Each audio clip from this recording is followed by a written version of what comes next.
Boa tarde a todos. Cristina, eu vou tentar compartilhar novamente, então, tá? Isso.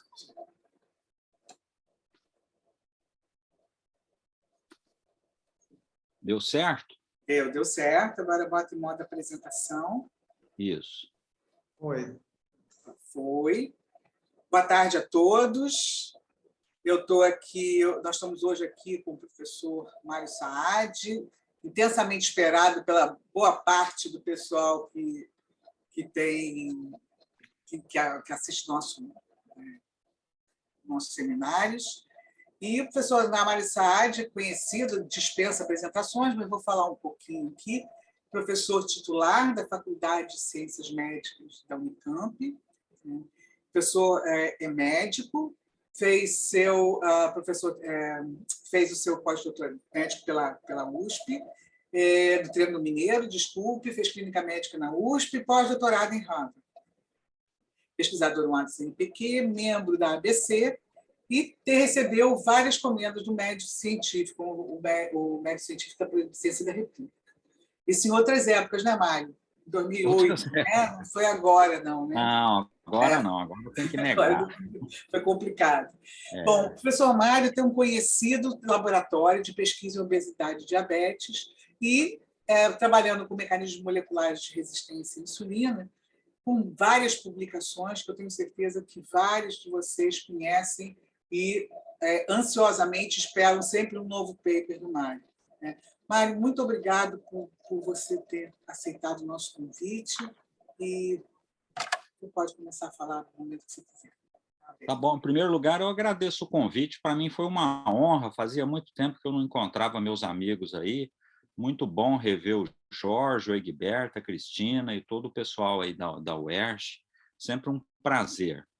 Bom, na realidade, eu vou falar sobre mecanismo de ação da metformina. Parece uma coisa engraçada, porque essa droga, agora em 2022, ela completou 65 anos. Essa droga foi desenvolvida em 1957 e ela ficou em uso por muito tempo. Ela foi usada na Europa, aqui no Brasil se suspendeu o uso durante uns 20 anos, depois voltou.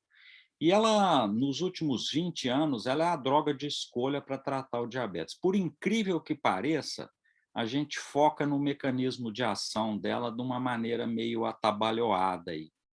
E o principal mecanismo, quando você olha num livro, num texto ou num artigo de revisão, eles vão dizer o seguinte: a metformina entra na célula e tem duas possibilidades de ação para ela. O mais provável é que ela bloqueie o complexo 1 da mitocôndria, e isso aumenta o AMP, e isso vai ativar a proteína quinase AMPK, e ativando a AMPK, ela bloqueia a neoglicogênese. Então, esse é o mecanismo clássico descrito de ação da metformina. Preciso dizer aqui com todas as letras, descrita essa ação no fígado, tá certo? Então, com isso aqui, ela consegue bloquear a produção hepática de glicose, ela bloqueia a neoglicogênese e reduz a glicemia. Bom, então, isso começou a ficar controverso nos últimos 5 anos, porque existe uma disparidade muito grande quando você olha os estudos, principalmente eu não sei se vocês estão vendo aqui, um blote de fígado com a proteína AMPK fosforilada. Sim. No meu aqui não está aparecendo. Não, está aparecendo, sim. Está aparecendo? Então está ótimo. Está aparecendo, sim. Nós não conseguimos reproduzir isso. A gente estuda a fosforilação de AMPK no fígado. Aqui tem um blote com 3 animais com controle, 3 animais tratados com dose alta de metformina, e nós não vimos isso. E não fomos só nós que não vimos, não. Vários laboratórios não viram isso. Inclusive, apareceu um estudo mostrando que o animal sem AMPK no fígado responde à metformina. Então, questionou-se demais se essa ação mesmo era ativação da MPK no fígado. E quando se vai rever aí, pelo menos 2 grandes problemas aparecem. As doses de metformina usada nos estudos são muito variáveis, E, às vezes, o estudo é feito só em cultura de célula com dose alta, você consegue uma coisa que não acontece em humano, que não acontece no organismo vivo. Então, tem esses dois tipos de problema. Mas se fossem só esses problemas, estaria bom. Aí apareceu alguns estudos mostrando, agora em 2019, que, na realidade, a metformina não bloqueia a produção hepática de glicose, ela bloqueia a... Ela aumenta a produção hepática de glicose. Deixa eu deixar isso muito claro. Então, a ação tradicional dela é bloquear a produção hepática de glicose, mas teve um grupo dinamarquês que estudou em pacientes com diabetes tipo 2 de início recente, pacientes que estavam relativamente bem controlados, tomaram metformina e ele avaliou a produção hepática de glicose e encontrou aumentada. Então, veja a discrepância. Além do mecanismo não ser ativação da MPK, alguns estudos encontram o contrário, aumento da produção hepática de glicose.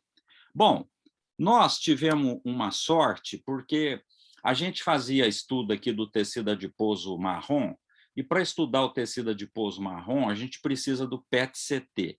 Para quem não conhece o PET-CT é um exame que hoje a gente usa para detectar metástase. Como é que esse exame é feito? A gente injeta glicose marcada na veia do indivíduo e usa a medicina nuclear acoplada a uma tomografia. E você vê direitinho onde a glicose vai ser captada. Onde ela está sendo captada é o tumor que está em atividade ou é um fenômeno maior de captação de glicose. E o tecido adiposo marrom, quando você coloca o indivíduo em baixa temperatura, 17 graus, por exemplo, a gente deixa o indivíduo 1 hora, 17 graus, o tecido adiposo marrom, que está aqui em volta do pescoço, passa a captar.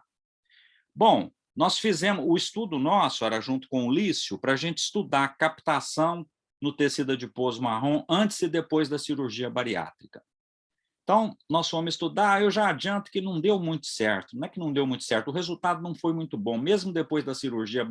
Os obesos, eles captam menos atividade do tecido adiposo marrom, mas mesmo depois da cirurgia bariátrica, eles continuam com pouca atividade do tecido adiposo marrom. Mas aí apareceu o que a gente chama de serendipitidade aí. O médico da medicina nuclear me chamou lá e disse o seguinte, olha, vem os obesos diabéticos aqui tomando metformina e a gente vê uma captação de glicose muito grande no intestino. Olha que coisa estranha. Aí nós olhamos aquilo e ele falou, será que essa metformina não induz uma inflamação no intestino? Porque o médico nuclear, para ele, captação de glicose ou é tumor ou é inflamação, tá certo? Então ele falou, será que não é uma inflamação no intestino? Olha essa imagem aqui, que bonita. O PET exclusivamente do indivíduo controle, você vê que você marca todo o intestino delgado e o intestino grosso. Preciso dizer aqui, eu esqueci de mencionar, que é muito importante, essa glicose é injetada na veia, ela não é dada via oral, não. Então, você injeta glicose marcada na veia, ela vai parar no intestino. Quer dizer, se está acontecendo alguma coisa, o intestino está extraindo essa glicose da circulação e trazendo essa glicose para a parede do trato gastrointestinal. Está entendido isso? Isso é fundamental. Então, é uma coisa muito estranha, é uma coisa que a gente não tinha visto com nenhuma dessas drogas para tratar diabetes. Eu achei isso o máximo, né? Falei, bom, então nós vamos agora estudar esse mecanismo aqui e tentar entender como é que isso acontece. A primeira coisa que nós fizemos foi uma revisão grande lá na medicina nuclear. Para nossa sorte, o serviço aqui é muito grande, nós conseguimos um número grande de diabéticos que estavam tomando metformina e fizeram PET-CT. Olha aqui embaixo. Cada um é um paciente. Você veja, todos eles têm captação de glicose no trato gastrointestinal. Aqui em cima são indivíduos controles e aqui são diabéticos sem metformina. Você vê glicose na bexiga, vê glicose no coração, vê glicose no rim, mas no intestino você não vê, você só vê glicose no intestino de quem tomou metformina. Então, esse foi um primeiro dado que ficou claro que a relação era direta com a metformina. Bom, como a gente ia precisar estudar um mecanismo, nós fomos ver se a gente conseguia reproduzir isso no camundongo, tratamos o camundongo obeso com metformina e obtivemos uma bela captação de glicose no trato gastrointestinal. Então, volto a insistir, essa captação ela não é absorção de glicose via oral. Eu estou dando a glicose na veia e o trato gastrointestinal está retirando essa glicose. Então, aqui é uma quantificação disso. Você vê que nenhum órgão capta glicose, coração, fígado, cérebro, só o trato gastrointestinal extrai essa glicose aqui nessa situação. Muito bem, então o que eu estou dizendo é que eu estou aumentando a utilização de glicose no trato gastrointestinal, uma coisa que a gente nem sabia que era possível.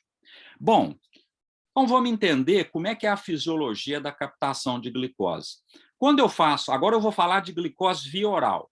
Quando eu faço uma ingestão de glicose, uma refeição, isso é absorvido pela proteína SGLT1 transportador no trato gastrointestinal, e você tem um pouquinho de outro transportador de glicose, que é o GLUT2 aqui nesse lado apical, e a glicose entra aqui e ela é jogada para o capilar pelo GLUT2. Então, a gente sabia já que no lado basal da membrana, quer dizer, no lado da membrana da célula do trato gastrointestinal, que está em contato com o capilar, a proteína transportadora era o GLUT2. Então, nós falamos, olha, a metformina deve estar mexendo nesse GLUT2, porque o que ela está fazendo é tirar a glicose aqui do capilar e jogar para dentro do enterócito. Então, nós fomos com essa hipótese que estava aumentado o GLUT2. Nós fizemos vários estudos. Esse aqui é uma imunistoquímica que a gente vê que no animal obeso, uma imunistoquímica de GLUT2. Tem bastante GLUT2 na porção em contato com a luz intestinal aqui. E aí, depois que a gente... Olha aqui, dá para ver nitidamente. Depois que eu dou metformina, esse GLUT2 parece que muda de lugar. Parece que ele vem e fica na porção mais basal da membrana. Então, ele sai daquela porção que estava em contato com a luz intestinal e é translocado para o outro lado da membrana. Nitidamente aí. Então, nós achamos que realmente estava tendo uma translocação de GLUT2, e aí nós fizemos no ilho e no colo blot para investigar, e, para nossa surpresa, a metformina aumentou demais a expressão de GLUT2, tanto no ilho quanto no colo.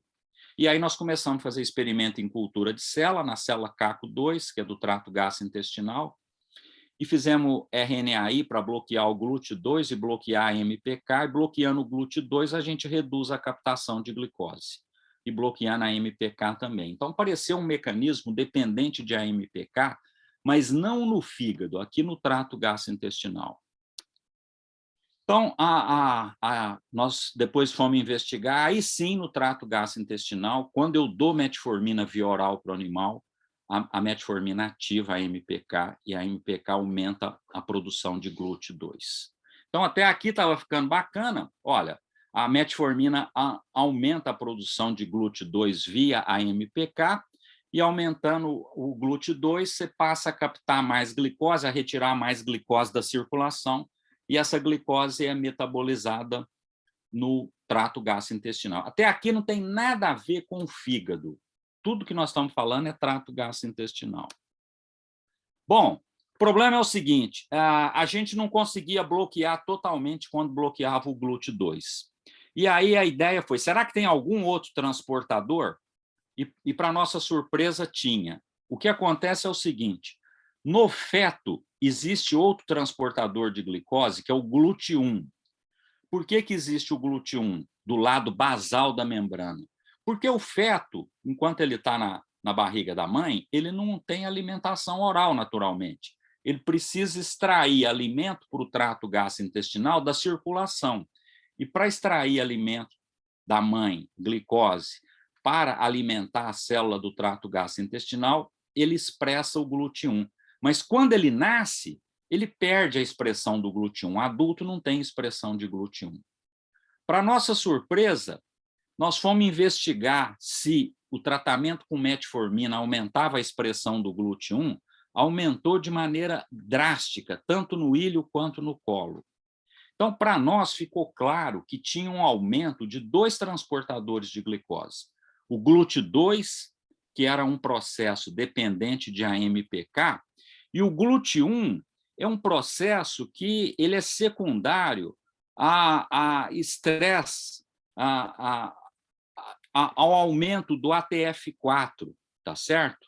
Que a gente chama de não sei se vocês estão conseguindo ver aqui, eu estou tentando resumir isso, que a metformina aumenta o GLUT1 através do ATF4, que é um fenômeno de estresse celular, e o AMPK aumenta realmente o GLUT2.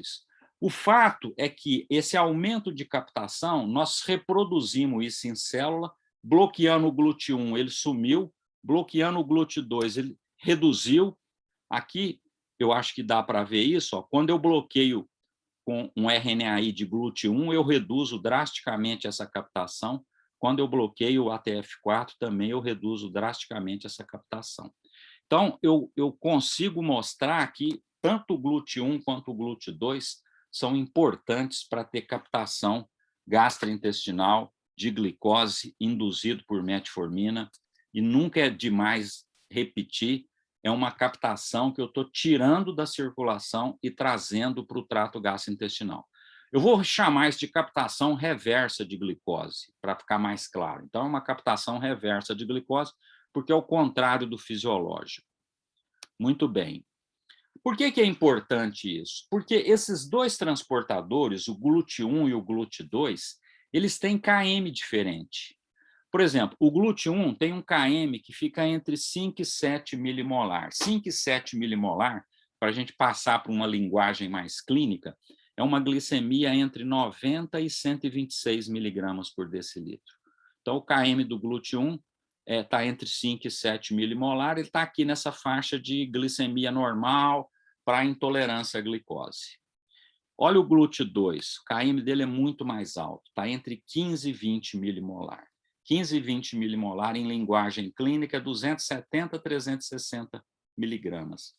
Qual que é a vantagem disso? Se eu estou estimulando a produção de dois transportadores de glicose, e eu estou fazendo uma situação, simulando uma situação, onde dá certo se eu tiver glicemia quase normal ou se eu tiver glicemia muito alta. Quer dizer, em qualquer situação eu vou estar bem servido. Se eu tiver glicemia muito alta, eu vou estar bem servido, porque eu tenho um GLUT2, e se a glicemia não for muito alta, eu vou estar bem servido, porque eu tenho o GLUT1. Então, eu achei interessante isso, que nenhuma outra droga que a gente tem para tratar o diabetes é capaz de ativar dois transportadores de glicose, muito mais quando a gente pensa em trato gastrointestinal. Isso é lógico que o estudo que reintroduziu a metformina nos Estados Unidos foi um estudo do grupo do Defronzo, em 95, e o Defronzo mostra aqui o grupo tratado com dieta e metformina está em preto, aqui. Observe que quanto maior a glicemia inicial, aqui é uma glicemia maior que 300, aqui entre 260 e 300, e assim por diante, até chegar numa glicemia entre 140 e 180. Quanto maior a glicemia, maior a redução induzida pela metformina. Então, a metformina, ela baixa a glicemia muito mais em quem tem glicemia mais alta. E isso hoje a gente consegue entender porque no indivíduo que tem glicemia mais alta, está lá o GLUT2 ativado. Então, ele vai conseguir fazer o trabalho dele nessa glicemia mais alta, porque o KM dele é mais alto. Agora, se eu estou trabalhando numa glicemia mais baixa, mais próxima do normal, quem vai trabalhar mais aqui é o GLUT1, porque ele tem um KM um pouco mais baixo. Então, eu estou preparado, quer dizer, a metformina é uma droga que está preparada para baixar a glicemia bastante, se eu tiver a glicemia muito alta, e para baixar só um pouquinho, se a glicemia não for muito elevada. Mas mais interessante ainda foi esse estudo que apareceu em 2016, porque a gente precisa usar a metformina em doente renal, porque o doente renal não tem muita opção. E como é uma droga que tem excreção renal, a gente, quando a taxa de filtração glomerular cai abaixo de 30, a gente já não usa mais metformina. Então, renal crônico a gente não usa. Por quê? Porque tem um risco muito grande de acidose lática. Então, nos Estados Unidos, eles tentaram desenvolver uma metformina que era muito pouco absorvida, que só agia no trato gastrointestinal, tá certo? Então, essa metformina que só agia no trato gastrointestinal foi comparada com a metformina padrão que a gente usa aqui. Então, essa essa que a gente usa aqui, a XR, está aqui representada a concentração dela. Quando eu dou 2 gramas de metformina, que é uma dose razoável que a gente usa na prática clínica, eu tenho esse nível circulante de metformina. Quando eu dou 1 grama, eu tenho esse nível. Agora, essa outra droga que eles prepararam, aquela de liberação retardada, veja que é muito baixo o nível circulante, quer dizer, ela praticamente só age no trato gastrointestinal, ela quase não é absorvida. Então, qual que é a lógica? A lógica é para a gente ver o resultado final disso. O que acontece? Quanto que essas drogas baixam a glicemia? Olha só, a metformina tradicional, a XR, 1 grama dela, nesse estudo aqui, que é um estudo de 2 semanas só, ele baixou a glicemia em 12 miligramas por decilitro. E a metformina, que só fica no trato gastrointestinal, baixou em 18. Então, veja, ela, sem ser absorvida, ela está exercendo seu efeito. Então, para nós, esse dado aqui reforçou muito o nosso dado, porque ficou claro que a metformina não precisa ser absorvida para ela agir. Ela não precisa cair, desculpa, não precisa cair em circulação. Ela precisa sim ser absorvida, mas o grande foco de ação dela é realmente o trato gastrointestinal, é ilho e colo. E se ela atuar só ali e não for absorvida, ela vai baixar a glicemia tanto quanto a metformina que é absorvida. Então, a primeira mensagem aí é, olha, existe uma ação da metformina que é pouco explorada na literatura, parece que é a ação inicial dela, e essa ação inicial se deve a aumento da utilização intestinal de glicose induzido por metformina, e essa utilização intestinal de glicose é o que a gente chama de utilização reversa. Ela tira a glicose da circulação e joga essa glicose para dentro da célula do trato gastrointestinal, das células do epitélio intestinal, e aumenta a metabolização. Mas tem algumas coisas na prática clínica que a gente tem medo. Se eu der dose muito alta de metformina para o doente, ele faz acidose láctica.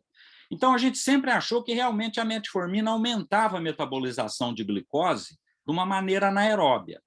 Então, o próximo passo foi, bom, essa glicose está sendo captada no trato gastrointestinal. Para onde ela vai? Ela vai ficar ali no trato gastrointestinal? Então, o próximo passo foi fazer uma metabolômica do colo e do ilho. Então, nós fizemos essa metabolômica e tem algumas coisas que chamam a atenção. O grupo metformina está representado aqui em azul. Acetato aumentou e alguns aminoácidos de neoglicogênese aumentaram e o lactato aumentou demais. Então, olha só, tem um grande aumento de lactato e tem um aumento de acetato. Então, realmente parece que no ilho, mesma coisa. Lactato aumentou bastante, acetato aumentou bastante também. Então, a metabolômica nos sugere que está tendo uma metabolização da glicose pela via anaeróbia ali no trato gastrointestinal. E isso é estimulado, provavelmente, pela ativação da MPK. Então, o que acontece? Esse lactato ele vai ser jogado em circulação. E para onde que ele vai? Para o sistema porta. Essa é a nossa sorte, porque tudo que é produzido no intestino e jogado em circulação vai no sistema porta, que é onde drena a drenagem venosa do trato gastrointestinal pelo sistema porta. Então, nós fomos lá no sistema porta dosar lactato para ver se realmente estava subindo. E estava, aumentava o lactato e aumentava o acetato. Então, foi assim, uma coisa que nós vimos, que no sistema porta tinha um aumento de lactato e um aumento de acetato. E aí, nós voltamos à ideia, bom, então, esse lactato e esse acetato, será que eles têm alguma coisa a ver com o que as pessoas chamam de produção hepática de glicose? Tá certo? Bom, então aí nós fomos estudar especificamente produção hepática de glicose. Como é que eu estudo especificamente produção hepática de glicose? Eu pego o animal obeso, injeto piruvato nele, que é um precursor da neoglicogênese. O piruvato vai servir para sintetizar a glicose, o animal obeso aumenta demais a produção de glicose. O animal que toma metformina não aumenta a produção hepática de glicose. Então, olha só, agora eu estou entrando em incoerência com o que eu falei no início. Eu falei no início que não tem ação da metformina no fígado, mas eu estou vendo um efeito dela aqui. Eu estou vendo que a produção hepática de glicose no animal que usou metformina se reduziu. Como é que eu vou juntar isso? Como é que eu vou compatibilizar isso com os dados que eu obtive? Eu estou vendo captação de glicose no trato gastrointestinal e estou vendo aumento de produção de lactato e de acetato. A ideia é o seguinte: é provável que exista um crosstalk entre o intestino e o fígado, através do sistema porta, que controle essa produção hepática de glicose. Essa foi nossa hipótese e nós ficamos anos testando isso. Mas olha que interessante. Então, a hipótese, eu vou começar com o lactato. Veja, no sistema porta, o lactato aumenta muito, mas olha que interessante, o pH cai bem e o bicarbonato cai bem. Então, o que acontece é um desequilíbrio ácido-básico que a metformina induz ali no sistema porta, que não acontece sistemicamente, acontece basicamente no sistema porta. Redução do pH e redução do bicarbonato. Por que isso tem valor? Porque um dos passos da neoglicogênese, que é a transformação do piruvato em oxalacetato, que é um passo essencial da neoglicogênese, ele depende de bicarbonato para doador de carbono aqui. E essa enzima piruvato carboxilase, ela é muito suscetível à variação de pH. Pequenas variações de pH mudam completamente a atividade dessa enzima. Então, nós focamos em ver se nesse ponto aqui, aquele lactato que está baixando o pH e baixando o bicarbonato, se ele poderia estar influenciando essa piruvato carboxilase. Vou mostrar por que isso é importante. Ó. Vamos ver, o Jorge e a Cristina vão saber isso mais que eu. Hoje em dia não tem bioquímico mais que faça atividade de enzima e meça KM, tá certo, Jorge? Não tem mais isso. Isso aqui é um trabalho do JBC de 1963 que eu fui encontrar. Tá certíssimo. Mas olha, hein? Tá certíssimo. Ninguém dá mais bola para isso, não. Ninguém dá mais bola para isso. Mas olha que interessante. O pH do animal, no sistema porta do animal obeso, é 7,3. O pH do animal que tomou metformina é 7,1. Olha como é que eu mudo o Vmax dessa enzima quando eu caio de 7,3 para 7,1. Tá certo? Então, isso aqui é um... E fora isso, eu estou reduzindo o bicarbonato, que é o doador de carbono para você sintetizar o oxalacetato, que tem um carbono a mais do que o piruvato, tá certo? Então, eu estou baixando o pH e reduzindo o bicarbonato, eu estou influenciando essa enzima piruvato carboxilase, tá certo? Então, quando eu meço a quantidade de piruvato carboxilase no fígado do animal que tomou metformina, realmente cai. Então, essa hipótese não está errada. Eu reduzindo o pH e reduzindo o bicarbonato, estou reduzindo a expressão da piruvato carboxilase, estou começando a controlar a neoglicogênese, mas não é a ação direta da metformina. Faço questão de insistir nisso. É um crosstalk, foi o lactato produzido ali no fígado, o lactato produzido no intestino que chegou ali e fez isso. Bom, então, se o pH baixo reduz a produção hepática de glicose, o Gontijo é um nefrologista amigo nosso aqui que gosta de fazer essas coisas em animal. Ele falou assim para mim: então dá a amônia para o animal, a cloreto de amônia, que você acidifica o sistema porta. Aí nós fizemos isso, nós demos cloreto de amônia para o animal. Aqui, esse animal tomou metformina, mas esses dois de cima não, nem o vermelho, nem o grupo azul. O grupo vermelho é o grupo controle, o grupo azul é o grupo controle que tomou o cloreto de amônia. Então, o bicarbonato do sistema porta caiu. E veja que a produção hepática de glicose caiu também. Então, quando eu reduzo o pH do sistema porta, eu reduzo a produção hepática de glicose. A produção hepática de glicose, ela depende bastante do pH. Isso é um negócio interessante que a gente valorizava pouco. Então, reforça isso. Mas, se o efeito da metformina, em parte, se deve à redução do pH, se eu subir o pH, eu sou capaz de reverter um pouco esse efeito da metformina. Então, nós demos aí metformina e bicarbonato para o animal. No animal que recebeu só metformina, eu reduzo a produção hepática de glicose, e o animal que recebeu metformina mais bicarbonato, eu recupero um pouco a produção hepática de glicose, mostrando que realmente o pH deve ter uma influência nisso aí. Então, esse pedaço aqui para nós ficou relativamente claro. E aí, nós fizemos em cultura de célula a mesma coisa, eu baixo o pH, agora é célula de hepatoma de rato, eu baixo o pH de 7,4 para 7,2 e veja que a produção hepática de glicose reduziu e a atividade da piruvato carboxilase reduziu. Então, a mesma coisa que eu vi no meu modelo animal, com redução do pH no sistema porta, eu consigo simular isso na cultura de célula, onde eu baixo a produção hepática de glicose, baixando o pH de 7,4 para 7,2. Então, realmente, a primeira hipótese aqui é que uma ação indireta se dá pelo desequilíbrio ácido básico que se cria no sistema porta, porque se aumenta muito a produção de lactato, e esse lactato leva a um certo grau de acidose, que vai reduzir o pH. Então, aqui para mostrar uma neoglicogênese mais completinha, né? Eu estou mostrando esse pedaço aqui, que é o pedaço da piruvato carboxilase, mas nós vamos ver que tem outros pedaços, porque o bicarbonato não reverteu completamente. O efeito parecia para nós que tinha outro crosstalk aqui que a gente talvez não tivesse valorizando. Então, olhando os metabólitos e olhando as enzimas, nós fomos nos dar conta, depois de muito tempo, que talvez aquele acetato produzido lá no trato intestinal, junto com o lactato, ele poderia acetilar a proteína. E se você acetilar algumas proteínas da via da neoglicogênese, você é capaz de reduzir a atividade da neoglicogênese.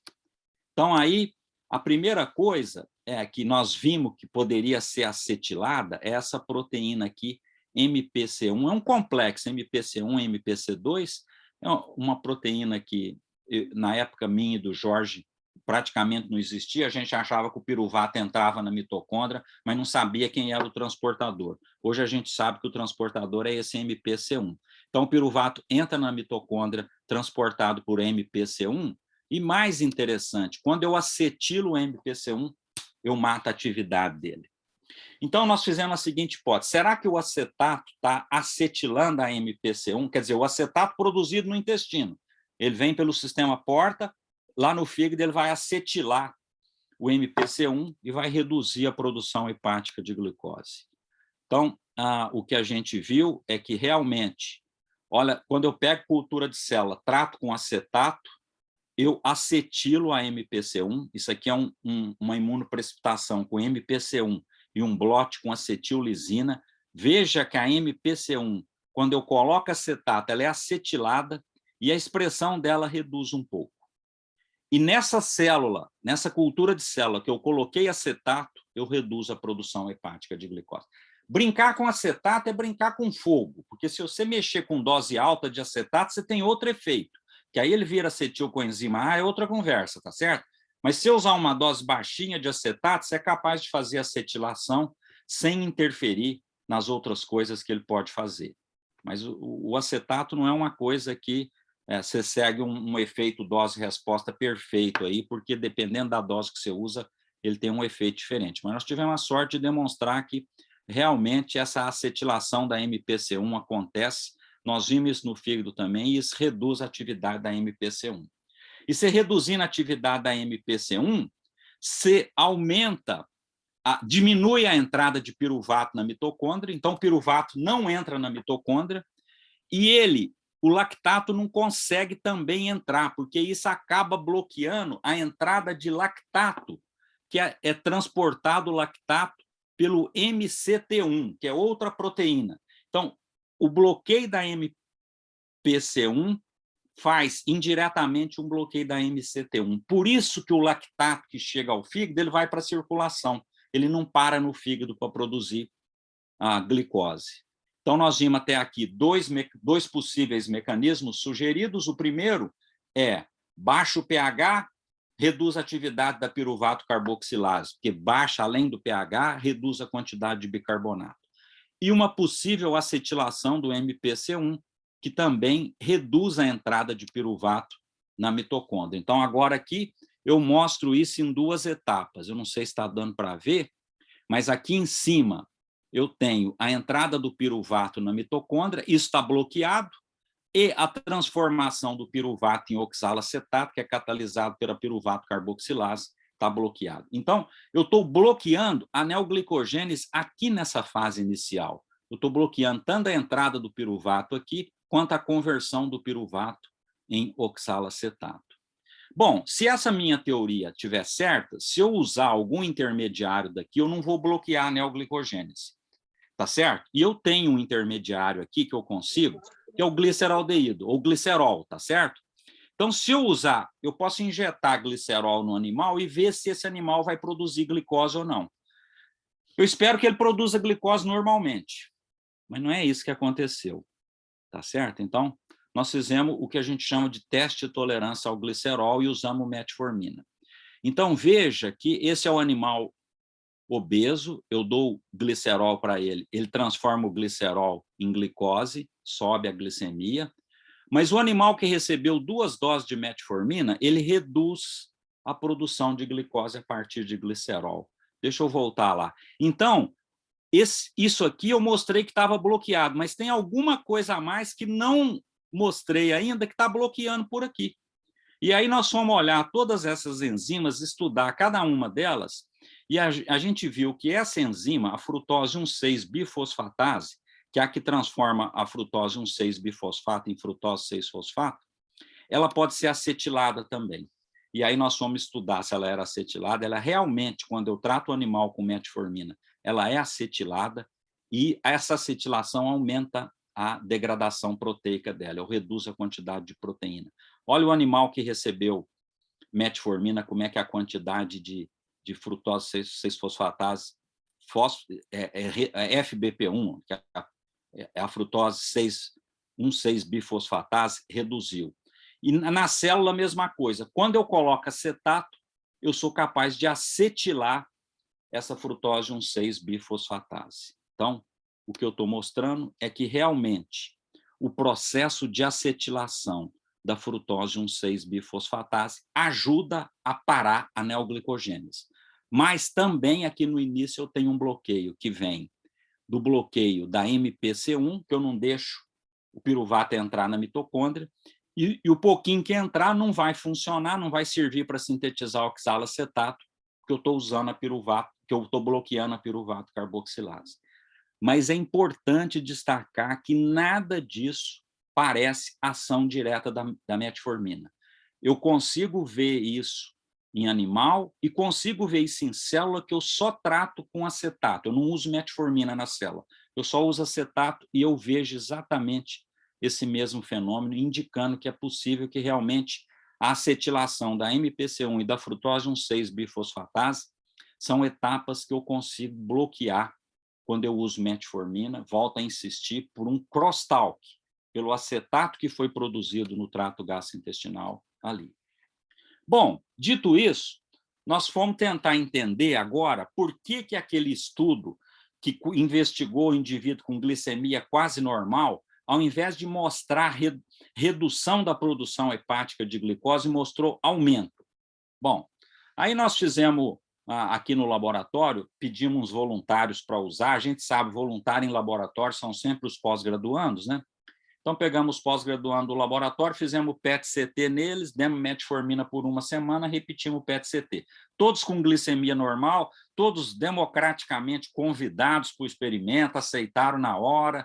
Eles sabem que, se não fizer isso, existe um risco de perder a bolsa, brincadeira à parte. Hoje em dia não pode mais brincar com isso, não, né, Jorge? Não, mas eles foram muito solícitos, toparam fazer. Então, olha que interessante. Eles tomaram metformina, são indivíduos com glicemia normal. Nenhum deles teve hipoglicemia, naturalmente, a metformina não dá hipoglicemia, e aumentou a captação intestinal de glicose, mas se vocês lembrarem daquela captação dos pacientes com diabetes, era muito maior que essa. Aqui aumentou só um pouquinho. O SUV máximo, que é uma medida que a gente usa no PET-CT, aqui foi em torno de 10, 15. Lá nos indivíduos com diabetes que usavam metformina era 30, 20, 30. Então, aumentou a captação, mas aumentou só um pouquinho. E aí, qual foi a nossa hipótese? Bom, se aumentou só um pouquinho, então vamos ver lá no sistema Porto como é que está. Olha, o pH caiu só um pouquinho, o bicarbonato caiu só um pouquinho. Tá vendo? Ó? Isso aqui não foi significativo. Você não teve... Aquela hora a gente jogou um pH de 7,3 para 7,1. Aqui no indivíduo normal, como entrou menos glicose, metabolizou menos glicose e o pH caiu um pouquinho. E o bicarbonato caiu só um pouquinho. Então, são mudanças que não afetaram o equilíbrio ácido-básico no sistema porta.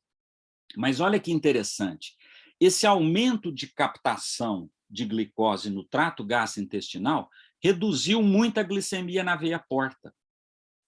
Estão vendo aqui? Jogou a glicemia da veia porta, que no indivíduo normal era por volta de 90, para perto de 60. Desculpa, esse experimento aqui é em camundongo, viu, gente? Ou em rato. A gente fez em camundongo e fez em rato, que às vezes é difícil coletar sangue do sistema porta de camundongo, nós repetimos em rato, deu a mesma coisa. Olha, a glicemia cai bastante no sistema porta. Isso aqui é uma glicemia que, na prática clínica, a gente já considera hipoglicemia. Então, o que está acontecendo? O que está acontecendo é que, quando eu dou metformina para quem tem glicemia normal, eu realmente aumento só um pouquinho a captação intestinal. Isso é incapaz de mudar o equilíbrio ácido-básico, o pH cai muito pouco, o bicarbonato muito pouco, mas a glicemia cai muito.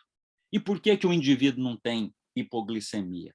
Porque nós temos um sistema de defesa no sistema porta que ele é um alarme. Quando cai a glicemia no sistema porta, você dispara um sistema de defesa que vai no sistema nervoso central, é neural isso, e manda uma mensagem para o fígado liberar glucagon. Ele libera glucagon e aí sim aumenta a produção hepática de glicose. E olha a sorte que nós tivemos. Nós fizemos o teste de piruvato no animal normal, com glicemia normal. Esse aqui é o animal controle e esse é o animal normal que usou metformina.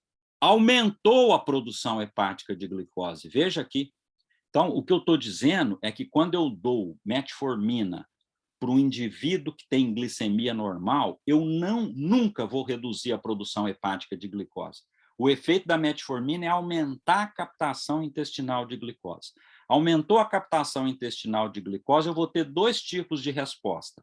Se aumentar muito, que vai acontecer no caso de eu ter a glicemia muito alta, eu vou criar um desequilíbrio ácido-básico, vou aumentar muito a produção de acetato e vou acetilar a proteína e vou parar a neoglicogênese.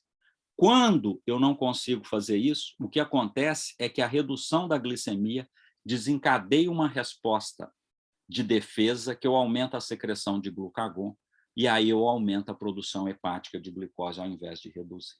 Aí, para nós, agora ficou tudo mais entendido. Por que algumas pessoas, quando estudam indivíduos com glicemia próximo do normal, mostram um aumento da produção hepática de glicose? Por que algumas pessoas, quando estudam paciente diabético ou com hiperglicemia, mostram redução da produção hepática de glicose?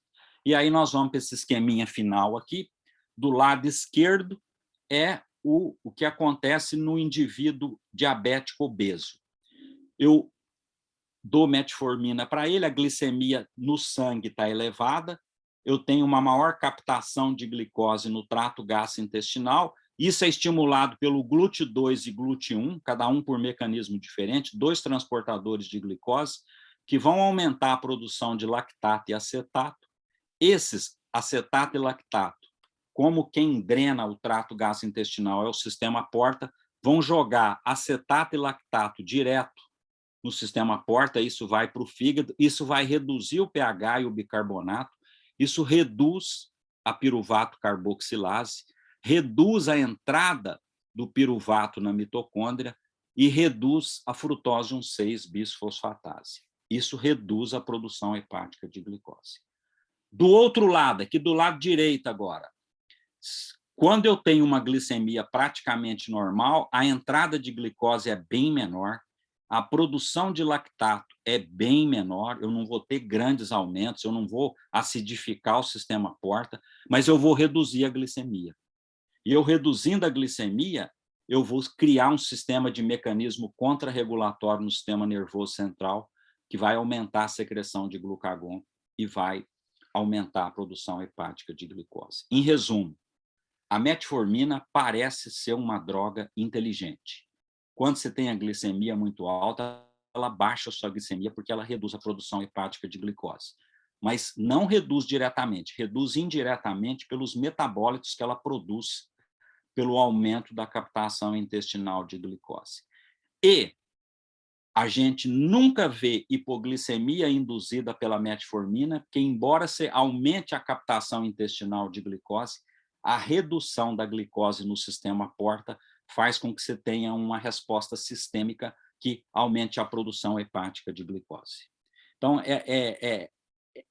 essa era a mensagem que eu queria deixar, e isso, para nós, facilita a dizer para as pessoas, porque agora nós temos drogas novas entrando no mercado, e a metformina é uma droga muito barata e muito boa. Então, os laboratórios sempre querem empurrar drogas novas. Nós realmente temos drogas boas agora. Praticamente a gente usa a associação de drogas para tratar o diabetes hoje. Mas não podemos deixar de usar a metformina. Ela tem uma ação única, ela não dá hipoglicemia e ela faz o que precisa ser feito. Se a glicemia estiver muito elevada, ela bloqueia a produção hepática de glicose. Se a glicemia não estiver elevada, estiver só um pouquinho elevada, ela vai modular só a captação intestinal de glicose, sem mexer na produção hepática de glicose. Precisa aqui agradecer as pessoas que fizeram esses experimentos, principalmente a Natália, e a Josi e a Angélica, esse pessoal que trabalhou anos nisso aí, porque deu muito trabalho para a gente tentar entender todo esse mecanismo aí, para chegar nesse ponto que nós estamos aí, o pessoal do laboratório. Agora eu fico à disposição, Cristina, para a gente conversar um pouco. Não sei se eu falei demais. Está muito, olha, maravilhoso. Até eu que já não dou aula de farmacologia há um tempão, já vou usar para algumas coisas. Vou dar aula quando acabar aqui, já vou usar para alguns exemplos. Vamos abrir para perguntas, depois eu faço as minhas. Então, quem quer perguntar? Jorge? Posso, porque Pode. Como aluno mais assíduo e mais ele é o mais assíduo desse seminário. Chega na hora, é impressionante. Chega na hora, sento na primeira fila. Mário, que beleza, viu? Fizemos uma revisão total da bioquímica. Você sabe que um aluno meu falou isso para mim, falou: professor, dá aula disso aqui, não precisa mais ensinar metabolismo de glicose, está tudo aí. Pois é. Não, e outra coisa, isso tudo a gente fazia com Escherichia coli, né? Perfeito. E hoje você extraía resultados com o modelo bacteriano, que não tem nada a ver. Mas, Mário, quer dizer que a glicose é metabolizada na membrana do intestino. Isso, ali, provavelmente ali dentro na célula intestinal, ali no citoplasma mesmo. Ali no citoplasma. E é onde acontece a via glicolítica ali, né? Nesse espaço, né? Exatamente. Dizer, porque eu esperaria que talvez a metformina aumentasse a excreção. Mas não tem nada a ver com excreção. Jorge, essa é uma pergunta muito interessante, porque teve um grupo japonês que mostrou que... Aí ele não fez PET-CT, ele fez PET-ressonância. E aí ele consegue distinguir o que é parede intestinal do que é luz intestinal. Eu acho que é isso que você está perguntando. E ele mostrou que escapa um pouco de glicose, sim. Que a glicose vem, uma parte não é metabolizada e vai para a luz intestinal. Jorge, todo mundo está dizendo que a metformina é ótima porque ela muda a microbiota. Talvez ela mude a microbiota por causa disso, porque ela joga glicose para oferecer para as bactérias, tá certo? Então, isso me leva à seguinte pergunta. Isso muda alguma coisa na proposta de terapia, Paulo? Não, eu acho que reforça a ideia que a gente tem, porque, por exemplo, quando eu uso insulina para tratar um diabético, eu aumento a captação de glicose em tecido que armazena lípide, que armazena gordura, tecido adiposo. A metformina, ela joga glicose para dentro de um tecido que não armazena nada, que é o trato gastrointestinal, que ou metaboliza ou joga fora. Então, você não engorda usando essa droga. Todo mundo que usa insulina engorda. Usando metformina, você até perde peso, porque você é capaz de tirar a glicose de circulação, metabolizar ela ou jogar ela para a luz intestinal. Agora, esse mecanismo que a gente está chamando de captação reversa de glicose, ele nunca foi usado para explicar nada em diabetes. A gente não tinha ideia de que isso podia acontecer. Muito bom, beleza. Bom, agradeço ter tido a oportunidade de conhecer esse trabalho novo, com tanta bioquímica nele, né, que me deixou bastante satisfeito. Jorge, eu fiquei muito satisfeito de te rever também, viu? Eu vou ter um compromisso agora, então vou ter que sair, mas fico muito grato. Parabéns pelo trabalho, que beleza. Obrigado, viu, Jorge? A gente sabe como é que esse teu laboratório é produtivo e com coisa de altíssimo nível. Parabéns aí, Cristina, e o novo coordenador. Vou continuar aluno frequente. Frequentador assíduo. Frequentador assíduo. Muito obrigado. Tchau, gente. Tchau. Obrigada, Jorge. Mário, alguém está... Deixa eu ver. Tem perguntas, Stênio, no chat? O Bernardo perguntou para o professor se existe a possibilidade desse efeito da metformina no intestino depender ou ser influenciado pela microbiota. Perfeito. Essa é outra coisa. Nós estudamos a microbiota em animal e em humano com metformina. Realmente a microbiota muda. E o que nós fizemos, eu não mostrei aqui porque fica muito grande, mas nós fizemos transplante de microbiota. O que nós fizemos? Nós tratamos animal com metformina, pegamos as fezes desses animais e os transplantamos num outro grupo de animal obeso e fomos medir captação intestinal de glicose. Não aumentou. Então, esse efeito, ele independe da microbiota. Eu posso falar isso com segurança, e é um efeito que eu reproduzo ele em cultura de célula, mostrando mais uma vez que ele independe da microbiota. Não estou com isso excluindo o papel da microbiota. Aparentemente, a mudança da microbiota ela tem um efeito benéfico, porque talvez ela ative um pouco o tecido adiposo marrom. Então, isso sim, aí é outra coisa, não é captação de glicose, não é redução da glicemia, mas se aumenta um pouco o gasto energético. Isso talvez seja interessante com o uso da metformina, e esse efeito sim depende da microbiota. Tá ok? Obrigada. Tem outra pergunta aí, Stênio. Tem. O Bernardo perguntou também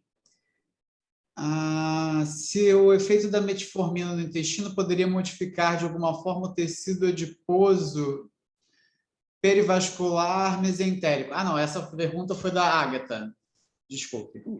Olha, isso é muito interessante. Nós estamos atrás disso agora. Nós não investigamos isso, não, mas existe a grande possibilidade de que isso aconteça. Tá certo? É bem possível que isso aconteça e se acontecer, vai ser mais um efeito benéfico da metformina. Porque ainda que isso possa não mexer em captação de glicose, essa produção local de lactato, hoje a gente trata o lactato não mais como um produto de excreção metabólica, não, é um metabólito que tem ação imunológica, ele ajuda a reduzir fenômeno inflamatório também.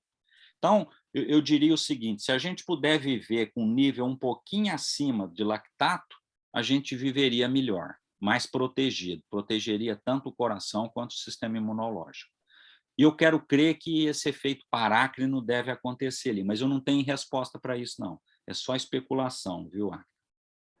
Agora o Bernardo perguntou, ele gostaria de saber também sobre uma possível influência da metformina na hiperpermeabilidade intestinal, por exemplo, nas proteínas tight junction. Perfeitíssimo. Olha, excelente. Isso aí nós fizemos e o que acontece é um efeito benéfico. O que a gente usou para estudar a barreira foi o LPS. Então, nós usamos LPS no animal obeso, o LPS é um pouco mais alto, porque ele tem quebra de barreira e aquelas proteínas estão reduzidas, ZO1, a claudina e ocludina. Duas delas, pelo menos, estão reduzidas. Eu não tenho dado aqui para mostrar, mas eu me lembro exatamente desse experimento. Depois do uso da metformina, normalizou isso, certeza, a ZO1 veio para o normal, e isso talvez seja um efeito da microbiota, tá certo? Mas influenciado pela metformina. Nós ainda não temos o resultado do transplante para eu dizer exatamente se é uma coisa que foi efeito da metformina ou efeito da microbiota que a metformina levou a essa alteração. Mas, em resumo, a metformina, o uso da metformina melhora a integridade funcional da parede do epitélio e reduz a translocação. É a pergunta da Amanda, né? Temos mais uma pergunta. Ela gostaria de saber se esse efeito da metformina vai gerar diarreia nos usuários. Exatamente, exatamente. Aí tá, entendeu? Vai. Porque você vai, é aquilo que eu falei para o Jorge, um pouco de glicose escapa para o trato gastrointestinal. Então, você fica como que tendo uma diarreia osmótica. O que acontece é que agora nós temos uma metformina de liberação retardada, que é a XR, então ela vai sendo liberada gradativamente durante 24 horas. Aí você não tem pico de ação da metformina. Então, como ela é liberada mais gradualmente, esse efeito fica muito amenizado. Mas esse foi o efeito principal no passado que fez com que 30% dos pacientes parassem com o uso de metformina. O que a gente recomenda na prática clínica comece a usar depois da janta, tá certo? Que é uma hora que você está em casa, um dia que você não vai sair, e comece com dose pequenininha, porque isso é possível se adaptar. E a XR reduziu drasticamente isso para menos de 5% dos pacientes agora, são os que não toleram metformina. Mas é exatamente por aí que a gente explica esse mecanismo. Mas alguém tem alguma pergunta?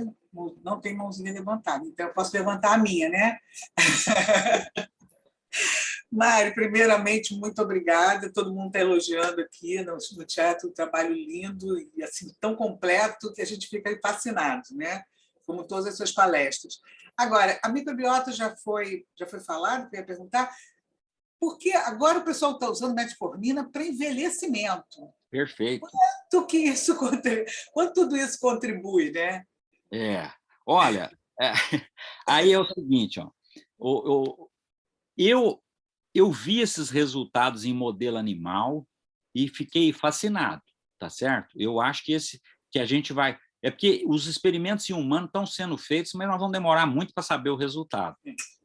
Mecanismo para isso. Olha, é alguma coisa aí no trato gastrointestinal, viu, Cristina? E o efeito, porque é o seguinte, o transportador de metformina, o OCT1, o OCT3, a predominância dele é no intestino. A metformina age muito pouco em outros órgãos. Quando a gente fala assim, ação da metformina no coração, ação da metformina no sistema nervoso central, tudo isso é muito baixo. A impressão que eu fico é que você tendo uma menor oscilação glicêmica, você simula uma situação que parece restrição calórica. Que a restrição calórica a gente sabe que aumenta a longevidade. E talvez, você tendo menos oscilação glicêmica, você consiga fazer isso. E a metformina evita essa oscilação glicêmica, porque à medida que a glicemia sobe um pouquinho, ela joga a glicose para dentro do trato gastrointestinal. Então, a impressão é essa. E agora nós temos outra droga para tratar diabetes, que bloqueia a reabsorção tubular, ela bloqueia um SGLT2. Então, você aumenta a excreção urinária de glicose. E, em modelo animal, essa droga também está aumentando longevidade.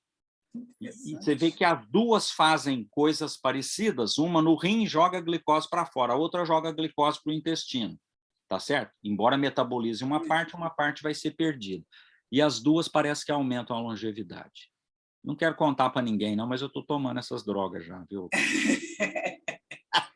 E me diz só mais uma coisa.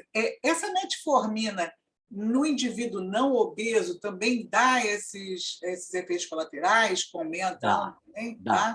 A ideia é começar sempre com XR e dose pequena. Aí você tem muito menos efeito colateral.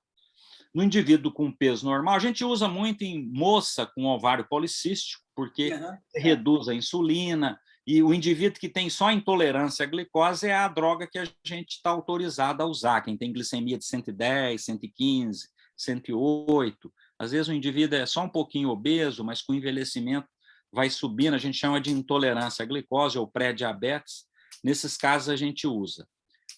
Mas não precisa usar a dose alta, não, porque se aumentar só um pouquinho a captação intestinal de glicose já é suficiente. Tá certo? maravilha. Tem mais a Juliana perguntou, lê aí para mim, Estênio, porque eu estou sendo. O problema é que eu acho que ele acabou de responder a pergunta. Eu acho também. A gente também usa a metformina para tratar a SOP, né, que é a síndrome de ovário policístico, e esses efeitos dela no intestino, na dieta, para ajudar nesse sentido. Bom, gente, Mário, vou deixar você almoçar em paz agora. Foi maravilhoso. Espero que a próxima vez seja ao vivo. Quando você vier ao Rio aí, dá uma ligada para a gente aí, para a gente. Chama o Jorge também, Egberto, e nós vamos fazer Perfeito, Cristina. Olha, eu queria agradecer demais o convite. Sempre uma satisfação conversar com vocês e trocar ideia científica com vocês. É sempre uma coisa muito prazerosa. Tá bom? Agradeço demais. Um abraço para todos aí, viu? Um abraço para todos. Boa tarde para todos. Até logo. Tchau. Obrigado.